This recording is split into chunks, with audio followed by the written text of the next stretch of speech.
All right, so we only have 160 volts here. And we have 8 volts here, which is a little low. This resistor starts smoking, but if we follow that circuit, that's the B plus line which powers this IC.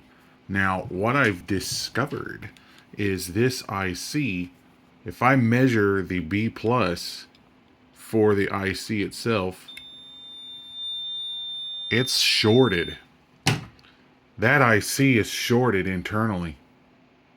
Sure enough, this is a TDA 4863 PFC boost converter.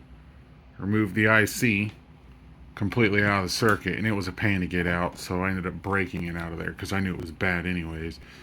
And sure enough, as soon as I do a test of this, no more short. It's bad, and the chopper transistor, which is here, is actually good still. And now she's working perfect.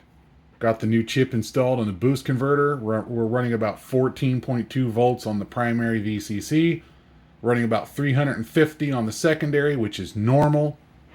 We're all there. It's passing a load test. Flying colors. I don't want to get it too hot or cook it too hard because, well, there's no fan or anything. But yeah, this thing is working perfectly fine now. So the boost converter chip shorted out. That's all it was. That's all it was. And now it's working.